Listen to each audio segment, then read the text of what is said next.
இன்றைய நற்செய்தி, கர்த்தாவே, உமது கிரியைகள் எவ்வளவு திரளாயிருக்கிறது, பூமி உம்முடைய பொருட்களினால் நிறைந்திருக்கிறது.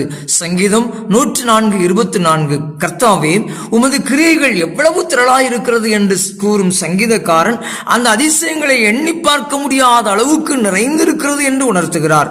ஆம் அன்புக்குரியவர்களே, அவர் நம்மையும் ஞானமாய் படைத்திருக்கிறார். நம் வாழ்க்கையில் நடக்கும் ஒவ்வொரு நிகழ்வும் தேவனுடைய தெய்வீக திட்டத்தின் ஒரு பகுதியாகும். நம்முடைய கண்களுக்கு அது குழப்பமாக தோன்றினாலும் தேவன் அதை முழுமையாக அறிந்திருக்கிறார்.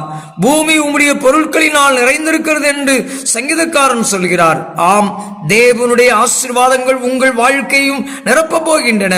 உங்கள் வாழ்க்கை வெறுமையாய் தோன்றினாலும் தேவன் அதை நிரப்புவார். நீங்கள் அவரை நம்பி காத்திருந்தால் உங்களுக்கு தேவையான அனைத்தையும் அவர் சரியான நேரத்தில் தருவார். பூமி முழுவதும் அவருடைய பொருட்களால் நிரம்பி இருப்பதால் உங்களுக்கு